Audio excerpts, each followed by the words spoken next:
Break के बाद स्वागत है आपका प्लेग्राउंड में। अब बात चैंपियंस लीग की।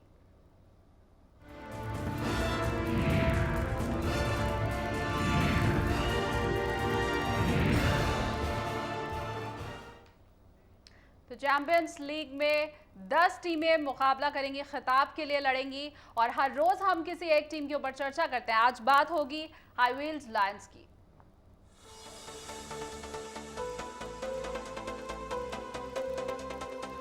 दनादन क्रिकेट शुरू होने में अब 7 दिन ही बचे हैं और इसलिए अब सभी टीमें खून पसीना बहा रही हैं।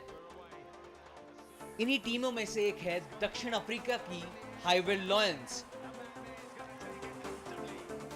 अपने घरेलू टूर्नामेंट जीतने के बाद लायंस ने अपनी जगह चैंपियंस लीग T20 में बना ली है। वैसे ये टीम पिछले साल भी चैंपियंस लीग खेली थी, जहां उन्होंने फाइनल तक का सफर तय किया था और फाइनल में उन्हें ऑस्ट्रेलिया की सिडनी सिक्सर्स ने हराया था। साफ है कि लायंस की टीम किसी से कम नहीं है। चलिए अब बात करते हैं बल्लेबाजी की। बल्लेबाजों में लायंस के पास एल्वीरो Peterson, Neil McKenzie, Quinton de Coke और गुलाम बोदी जैसे खिलाड़ी हैं जो किसी भी टीम के गेंदबाजों की धज्जियां उड़ा सकते हैं। वहीं गेंदबाजी डिपार्टमेंट में लायंस के पास सोसोबे, एरॉन फंगीसो, सोहेल तनवे और इमरान ताहिर जैसे गेंदबाज हैं जो किसी से कम नहीं हैं। तो ऑलराउंडर्स में लायन के पास साइम्स और डिवेन प्रिटोरियस हैं जो अपने दिन पर बड़े से बड़ी टीमों के हाथ से जीत छीनने का दमखम रखते हैं। ऐसे में लायंस को कम आंकने की गलती कोई भी टीम नहीं करना चाहेगी। अब देखना दिलचस्प होगा कि क्या इस बार भी लायंस की दहाड़ चैंपियंस लीग में दिखाई पड़ती है या नहीं। Sports desk, Haryana news.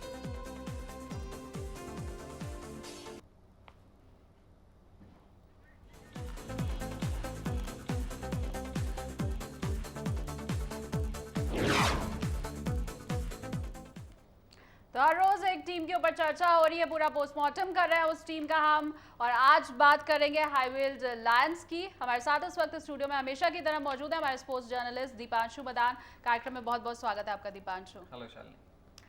सबसे पहले रोज की तरह टिप्पणी।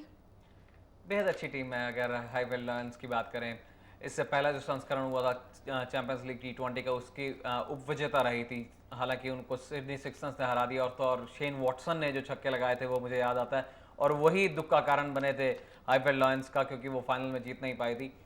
मगर इस बार जो है वो एक बार फिर से आए हैं चैंपियंस लीग का, दूसरी बार संस्करण खेल रहे हैं। हालांकि चैंपियंस लीग की अगर संस्करण की बात करें तो 5वां संस्करण होगा, मगर उनको दूसरी बार मौका मिल रहा है। पहली बार उन्होंने मौके को पूरा बुनाया था और फाइनल तक गए थे। इस बार देखना होगा कि कहां तक पहुंचते हैं। टीम की बात करें, बेहद अच्छी टीम है। बिल्कुल, तो बेहद अच्छी टीम यहाँ पर आपको लग रही है दीपांशु। अगर बात की जाए पिछली बार के लिए, आपने कहा कि उपविजेता रही है टीम, इस बार क्या लगता है विजेता बन पाएंगी? देखिए, इनके पास सरप्राइज पैकेज कहीं है, चाहे बैटिंग में हो या फिर बॉलिंग में कहें, या फिर इनके पास ऑलराउंडर बात करें, कैपेबिलिटीज पूरी हैं और इनके पास एक स्टिंग भी है जो कि जनरली आपको बूस्ट कर देता है। सो जब ऑलराउंडर के पास आपके बाद आते हैं, इनके पास 2 ऑलराउंडर्स हैं और जबरदस्त ऑलराउंडर है। वो कहीं से भी आपको उठाकर पोजीशन में ऐसे ला देते हैं कि आप मैच जीत जाते हैं, दूसरों के जबड़े से जीत छीन सकते हैं। सो अगर कहा जाए तो टीम का ओवरऑल बहुत ही अच्छी टीम है। बल्लेबाजी का आक्रमण है, गेंदबाजी का आक्रमण है, फील्डर बहुत अच्छे हैं, साथ में आपके पास 2 ऑलराउंडर्स भी हैं अच्छे। भारतीय टीम की आज वैसे तो बात नहीं कर रहे हैं हम, इसी टीम की बात हो रही है, लेकिन फिर भी एक भारतीय दर्शक होने के नाते जानना चाहूंगी, 3 टीम तो है ही, 10 में से एक को जंग लड़नी बाकी है। क्या उन टीमों को खतरा हो सकता है भारतीय टीम को इस टीम से? देखिए, यकीनन तौर पर खतरा तो होगा ही होगा, और आखिरी बार भारतीय टीम को इन्होंने पटकनी दी थी, तो भारतीय तो टीम बिल्कुल नहीं सोच सकती कि इनको हल्के में लिया जाए, बिकॉज दक्षिण अफ्रीका मूल का खिलाड़ी हैं और लंबे लंबे छक्के लगाने के लिए जाने जाते हैं, चाहे फिर वो जस्टिन कैम्प हो या फिर और खिलाड़ी हो। जो दक्षिण अफ्रीका के खिलाड़ी हैं वो बहुत ही लंबे हिटर्स होते हैं। ये आज की बात नहीं है, जग जाहिर बात है, ऐतिहासिक बात है। सो ऐसे में डर करके चलना होगा। अगर भारत की 3 टीमों की बात करें, चौथी पता नहीं इसमें क्वालिफाई करती है कि नहीं, हम लोग सनराइजर्स हैदराबाद की बात कर रहे हैं। हालांकि एक खबर अब ये अच्छी है कि फैसलाबाद वॉल्व्स को जो है वो मौका जरूर मिलेगा चैंपियंस लीग T20 में। सो लड़ाई पूरा लड़ने का मौका है हैदराबाद के पास भी, उनके साथ क्वालिफाई करेंगे तब इस सीरीज में आने का मौका मिलेगा।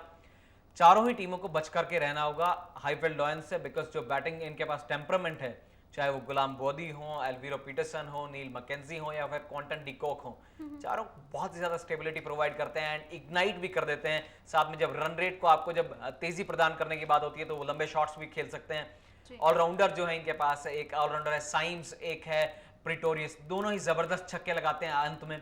और जो गेंदबाज हैं, एरन फंगीसो की हम बात करें, इमरान ताहिर की बात करें, शानदार फॉर्म में चल रहे हैं एरन फंगीसो और इमरान ताहिर। अगर दक्षिण अफ्रीका की बात करें, सोबे लेफ्ट आर्म फास्ट बॉलर हैं, वो भी अच्छे खिलाड़ी हैं। अगर हम ओवर द विकेट गेंदबाजी की बात करें तो कोण बनाती हुई गेंद और बल्लेबाज के अंदर आती है।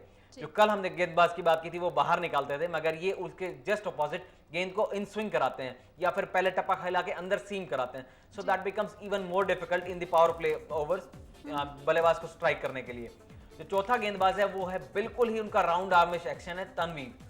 वो और मुश्किल हो जाता है। पाकिस्तान T20 जब टीम का हिस्सा थे तो बेहद कामयाब रहे थे तनवीर, और इस बार मुझे लगता है कि उससे भी ज्यादा डबल इफेक्टिव रहेंगे, बिकॉज जो कई टीमों में खिलाड़ी होते हैं वो अंतरराष्ट्रीय दर्जे के नहीं होते हैं। सो ऐसे में उनको रीड करना उन कंडीशंस में बेहद मुश्किल हो जाता है। गेंदबाजी की हमने बात कर ली, बल्लेबाजी की बात कर ली और ऑलराउंडर्स, तीनों की अगर पैकेज को देखा जाए तो शानदार टीम नजर आती है मुझे। शानदार टीम नजर आती है और साथ ही साथ भारतीय जो टीम है उन्हें भी यहाँ पर बच के रहने की जरूरत है। आपने बताया दीपांशु, कई खिलाड़ी ऐसे हैं टीम में जिन्होंने अंतर्राष्ट्रीय क्रिकेट खेला ही नहीं है। अगर बात की जाए गुलाम बोदी की, मौका ही अभी तक नहीं मिला है। आपकी नजर में ये खिलाड़ी कैसे हैं? देखिए, ये वो हीरा है, कोहिनूर का हीरा कह सकते हैं, मगर अंतर्राष्ट्रीय में कई बार आपको टीम में जगह नहीं मिलती है। जैसे भारत के लिए मुझे एक खिलाड़ी याद आता है, Amol Majumdar. It's been 16-17 years, 16-17 साल हो गए उन्हें डोमेस्टिक क्रिकेट खेलते हुए, मगर उनको अंतर्राष्ट्रीय में आज तक मौका नहीं मिला है। सेम केस है गुलाम बोदी के साथ भी।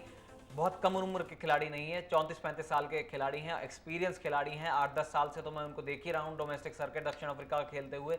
सो वहाँ पर एक लंबा एक्सपीरियंस है, और जब हिट लगाने की बात आती है तो बैकफुट पर जाकर के स्वीप शॉट खेलते हैं, बहुत ही लंबा छक्का मारते हैं। आखिरी बार T20 जो चैंपियंस लीग हुई थी उसमें मैंने देखा था कि कई टीमों को परास्त किया था, 1-2 अर्धशतक किए थे और सिंगल हैंडली मैच जिता दिया था। तो वो क्षमता है उस खिलाड़ी के पास, हालांकि उन्हें मौका नहीं मिला है अंतरराष्ट्रीय में, मगर एज अ प्लेयर की बात करें तो फ्रंट से लीड करते हैं। ओपनिंग की बात करें, एकदम से सटीक शुरुआत करते हैं, और जहां पे ग्राफ्ट करने की बात होती है वो भी उनके पास टेम्परामेंट है। टेक्निक उनके पास थोड़ी सी अलग है, तब्दीली लेकर के आए हैं टेक्निक में, मगर जो भी है इफेक्टिव जरूर है। भूलना नहीं होगा इस खिलाड़ी को। और बाकी 3 टीमों को, जो भारत की आपने बात की थी, चेन्नई सुपर किंग्स हुई, चाहे राजस्थान रॉयल्स हुई, मुंबई इंडियंस हुई, और चौथी टीम का पता नहीं, बेहद जरूरी है हम गुलाम बोदी को पहले आउट करेंगे तभी हमारा कुछ हो सकता है, otherwise it becomes even more difficult. Alviro Petersen captain के रूप में कैसे देखते हैं? कप्तानी का जिम्मा नया है उनके पास, देखना होगा कि किस तरह से निकालते हैं अपनी टीम को संकट के बादलों से। मगर अगर उनके बल्लेबाजी की बात की जाए तो आकर्षक बल्लेबाजी करने के लिए जाने जाते हैं। दक्षिण अफ्रीका से पहले वनडे खेलते थे, उसके बाद टेस्ट भी खेलने लग गए, अब कप्तानी का जिम्मा इन्हें मिल गया है। तो देखते हैं कि कैसे अप्रोच करते हैं इंडिया की सब कॉन्टिनेंट विकेट्स में, अपने आप को अडेप्ट कैसे करते हैं, क्योंकि यहाँ की विकेटें जो होती हैं दक्षिण अफ्रीका की विकेटों से थोड़ा सा बनिस्बत धीरे होती हैं। वहाँ की तेज विकेटें होती हैं और आपको स्ट्रोक्स खेलना आसान हो जाते हैं, मगर यहाँ पर बहुत स्लो आती है गेंद और फास्ट बॉलर्स के लिए कुछ है नहीं। सो बिल्कुल बैकफुट पर जाइए और छक्के लगा दीजिए। अब ऐसे में देखना होगा कि बाउंस को कैसे एडजस्ट करते हैं, क्योंकि उतना स्पंजी विकेट नहीं होता भारत का।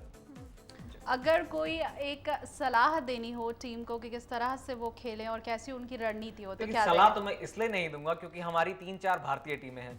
सो अगर मैं सलाह दूंगा और उनके कप्तान ने सुन ली, उस पर अगर उन्होंने काम कर लिया तो फिर भारतीय टीमों को खतरा हो जाएगा। चलिए फिर ये बता दीजिए कि माइनस पॉइंट क्या है टीम का, ताकि अगर वो भारतीय टीम सुन ले तो उनके लिए फायदा हो सके। देखिए, माइनस पॉइंट ये है कि उनके पास जो स्पिनर हैं वो उस काबिलियत के नहीं है। इमरान ताहिर जो हैं उन्हें इंटरनेशनल का मौका मिला मगर वो ज्यादा परफॉर्म नहीं कर पाए। सो जब पावर प्ले ओवर में आपको इमरान ताहिर दिखें तो जितना ज्यादा हो सकता है उनको अटैक करें, सो दैट कि आप स्कोर जो है वो बिल्ड कर लें। और जब तक आप प्रेशर बनाते रहेंगे तब तक फिर हाईफील्ड लॉयंस कुछ कर नहीं पाएंगे आपके पास। साथ में जो दूसरा गेंदबाज है एरन फंगीसो, उसको संभल करके खेलना होगा बाकी टीमों को, बिकॉज वो लेफ्ट आर्म गेंदबाज है और फ्लाइट देता है, नंबर 1। उसके पास ड्रिफ्ट है, जो गेंद पड़ती है बाहर निकलती है बल्लेबाज के लिए। साथ में उसके पास एक बहुत अच्छी गेंद भी है, उसको हम बोलते हैं ऑर्थोडॉक्स, वो निकल करके एकदम सीधा आ जाती है। So that becomes even more difficult. इन 3 गेंदों से बच जाएंगे तो बाकी टीमों की, अगर इंडिया की बात करें तो वो बच जाएंगे। इमरान ताहिर को ज्यादा से ज्यादा अटैक करें, बिकॉज वो उस तरह का गेंदबाज नहीं है जितना दक्षिण अफ्रीका ने उसको कहा है।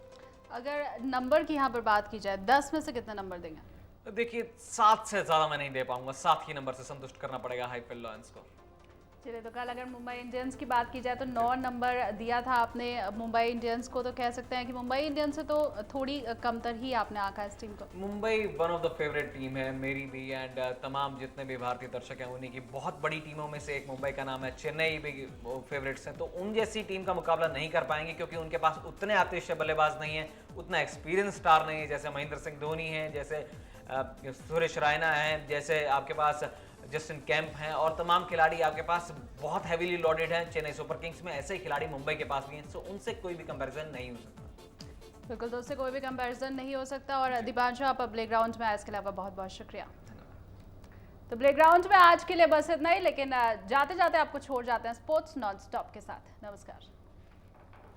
पाकिस्तान क्रिकेट बोर्ड यानी पीसीबी दक्षिण अफ्रीका और श्रीलंका के खिलाफ संयुक्त अरब अमीरात में होने वाली आगामी सीरीज से मीडिया, टाइटल और मैदान संबंधी अधिकारों की बिक्री से $1 करोड़ यानी 63 करोड़ रुपए की कमाई करेगा। सूत्रों के मुताबिक पीसीबी इन 2 सीरीज में अपेक्षा से अधिक की कमाई करेगा। दक्षिण अफ्रीका और श्रीलंका की टीमों के सुरक्षा कारणों से पाकिस्तान में खेलने से इनकार करने के बाद उसे ये सीरीज यूएई में करवाने के लिए मजबूर होना पड़ा। पाकिस्तान के पूर्व कप्तान वसीम अकरम का कहना है कि उन्हें उम्मीद है कि भारत के दिग्गज बल्लेबाज सचिन तेंदुलकर पाकिस्तान के खिलाफ कोलकाता में अपना विदाई टेस्ट मैच खेलेंगे। रिकॉर्डों के बादशाह तेंदुलकर 40 साल के हैं और वो इस साल वेस्टइंडीज के खिलाफ अपना 200वां टेस्ट मैच खेलेंगे। माना जा रहा है कि वो अगले साल के शुरू में किसी समय क्रिकेट को अलविदा कह सकते हैं, लेकिन 1989 में तेंदुलकर के डेब्यू मैच में खेलने वाले अकरम ने कहा कि सचिन का आखिरी टेस्ट मैच पाकिस्तान के खिलाफ होना चाहिए। ये उनके लिए सबसे बढ़िया विदाई हो सकती है। पाकिस्तानी हॉकी टीम के 1971 के बाद पहली बार FIH विश्व कप के लिए क्वालिफाई करने में नाकाम रहने के बाद आलोचकों की निशाने पर रहे पाकिस्तान हॉकी महासंघ के सचिव आसिफ बाजवा ने अपने पद से इस्तीफा दे दिया है। पूर्व ओलंपियन बाजवा ने महासंघ के कार्यकारी बोर्ड को अपना इस्तीफा सौंपा। बोर्ड की लाहौर में हॉकी टीम की असफलता की समीक्षा करने के लिए बैठक हुई थी। उस बैठक के बाद बाजवा ने अपने पद से इस्तीफा दिया।